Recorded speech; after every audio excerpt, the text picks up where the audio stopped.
It's time for another episode of the Film Room, and today we're going to take a look at Michigan defensive tackle Mason Graham. Here is one of the best defensive prospects in this 2025 NFL draft class. Probably the most ready, probably the guy with the highest floor. But who is he as a player? What makes him one of the better defensive players in this draft? So that's what we're going to do here. We're going to take a look at a couple games against Illinois, Texas, and USC and see why so many people like Mason Graham so much. So let's not waste any more time. Let's get into the tape. Now, when you watch Mason Graham, the first thing that stands out to him is he is an elite run defender. Here against USC, he's lined up as the left defensive tackle, three-ish technique, going against this right guard, and he at the snap is going to slide in with him, engage, and then use that power to come off that block and stuff the run there. And just that ability, that lateral agility to slide with the left guard, the right guard, and then just the strength to shed inside, stuff the run.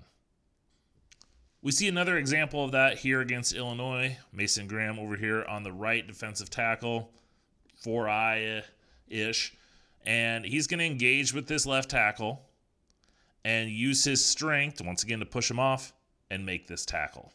And it's just that lateral agility, the strength, and that being able to come off. You know, here's a guy that's got short arms. He doesn't have the length that you really want out of a defensive tackle, and he's still able to use his arms and use his strength inside to get off of blocks and make tackles.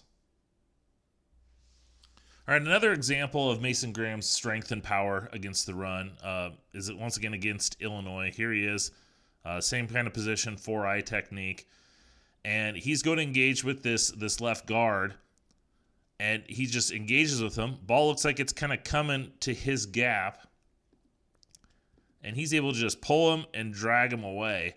And we see, if we watch that again, that running back, I guess his eyes are already going because he doesn't see it there, but essentially Mason Graham closes off and is in a prime position to make that tackle if that running back keeps coming, all because he has that strength and power just to whip the left guard out of the way. One last example of his power here against Texas, 3 technique.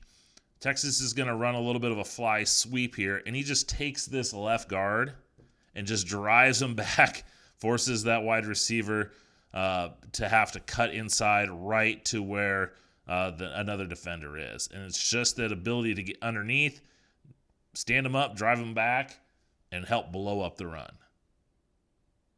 So now that I've shown you his ability to win in the run game against power, how about using his athleticism? So here against Illinois, left defensive tackle, head up on the right guard. He's just going to use his lateral agility to get to his left and then cut back in right here to stop the running back and help get him down. So it's just that lateral agility. We saw that on some of the past clips using his power. Here we just see he's able to get around that right tackle trying to block down. The right guard's pulling outside, and because of that, he's able to fly in there and help get that tackle for loss. All right, another example of his quickness here against Illinois. Left defensive end, 4-eye technique right over that right tackle. And at the snap, I love this. He's moving out. Right tackle's looking to maybe seal him off right here. But then he's able to use his quickness and burst through the 2 offensive linemen and just use that quickness to come in, help get the tackle for loss once again. And yeah, the block tackle kind of slips off him. I think that's because there's contact from his teammate. But just using that quickness to penetrate, to create havoc, get in the backfield, and stuff the run.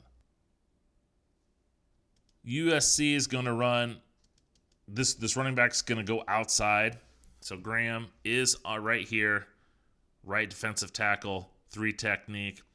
So motion's going inside, gets caught up in some traffic, but as the running back looks to bounce it out, and he's right here, we see Graham read this, react, and then go and chase him down to help stop him for no gain there, 1 yard at the most. And it's just that athleticism, the acceleration to get outside.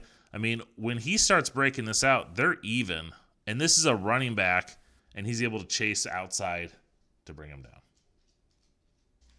All right, now if we transition over to him as a pass rusher, we see a lot of those same things that I just showed you as a run defender translate to getting after the quarterback. So on this play, we see him in between the left tackle and the left guard, standing up here. And here we're going to see his power. So at the snap, he's going to slant inside. They're going to use the running back to try and stop him as well. And he's able to just burst through both of them to help bring down the quarterback. I don't know if he got credited for a sack here because Zero looked like he had got him first. But just that power to go through both the left guard and the running back trying to slow him down, they couldn't do so. And he was still able to power his way and at minimum laying on the quarterback and let him know he's there. Here on this clip against Illinois, we see his quickness come into play. So left defensive end, 3 technique. He's going to, at snap, push out like he was going to maybe run a little bit of a game here with this outside linebacker, number 1, looping inside. But instead, he doesn't. This left guard is a little slow coming out, and he's able to use his speed and quickness to cut it up, force the quarterback out into getting outside and having to get the ball out sooner than probably he wanted to. And it's all because, and not only do I love the quickness, look at the agility just to put that foot down and get upfield. That change of direction ability for a guy that's 6'3.5" and 296 pounds is pretty impressive nonetheless. If we keep looking at him as a pass rusher, I showed you his power, I showed you his athleticism, his quickness. What about his hustle? What about his motor? Here against USC, left defensive end, 3 technique. He's going to, use some power to get in, get cut off, the quarterback moves away, but he doesn't quit. He keeps trying to go, tries to bend around this offensive lineman, gets stopped once again, but then he spins, comes off, and is able to end up making the sack because of his hustle. Now, this is a coverage sack. His teammate, it wasn't solely him. Miller Moss had nowhere to go with this ball. But it just shows, power, tenacity, that motor, that he's going to keep fighting until he can get that sack. And if you're dumb enough to hold on to the ball too long, he's going to come and get you. Now, Mason Graham is much more than just winning as a pass rusher with his athleticism and power. He does show the ability to use some pass rushing moves. So in this play, we're going to see him, he's lined up, 0 technique, nose tackle, right up on the center. And so at the snap of the ball, he's going to attack at that center and then use that club and a swim to get pressure, force Miller Moss out, and has to burn the ball. And it's all because of that club. That club, the swim. We even see his hand come flying in there, knocking that center on his butt, and able to force Miller Moss outside, and he's running for his life and just going to burn the ball. Here against Illinois, he's lined up, head up on this right guard. Once again, he's going to attack at him and just use the little club once again. And he doesn't get in. That's because this center is coming over, but he beats this right guard. This right guard's beat. If this is a one-on-one block, he's getting right to the quarterback. But that center knows, hey, we got Mason Graham over there. I've got to slide over and provide help. I have no one. And he's able to pick him up and prevent him from getting after that quarterback. And then the last clip I want to show you goes to show a lot. When Mason Graham is as good as he is, he does have that ability to get to the quarterback. Teams have to compensate for them. And Illinois decided, hey, we're going to throw 3 guys at him. So Mason Graham, left-hand side, head up on that right guard again, and he's going to attack at him. Center, once again, like I showed you with the last clip, saying, hey, I got to help protect as well. He comes over, and then the left guard says, hey, I passed off my guy. I don't have anybody to block. I'm going to come over again. And essentially they had 3 guys blocking Mason Graham at some point. Okay? Because they said, hey, we cannot let this guy beat us. We're going to double team him, and then we're going to double team him again. And essentially 3 offensive linemen had to try to stop Mason Graham here. There is so much to like about Mason Graham when it comes to the 2025 NFL Draft. As I said, he's 6'3.5", 296 pounds. Got good size for a defensive tackle. It's not too tall. It's not too short. So it's right in that kind of sweet spot. He doesn't have the longest arms, so he's not going to, when you sit there and look at him, Daniel Jeremiah put it well, said when you see him on person, you're like, is this guy any good? And then you just put on the tape, and he goes out and shows. So as I showed you in those clips, elite run defender, strength and athleticism to be able to stop the run. And he's a good pass rusher too. He can use that strength and athleticism to win, but it also has a club move, a swim move, and he's able to tie all those things together to be a pass rusher. And he's going to be a coveted prospect in this 2025 class. The class isn't an elite class. They don't have a ton of top-tier talent.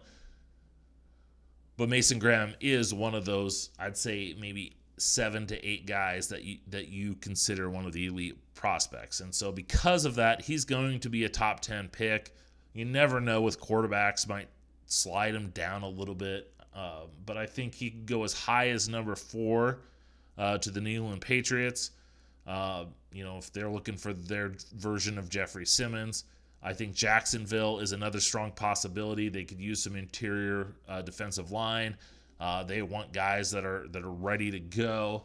But you think like a team like the Jets, a team like the Raiders, the Bears at 10, the Saints at 9, I believe. All these teams need defensive linemen.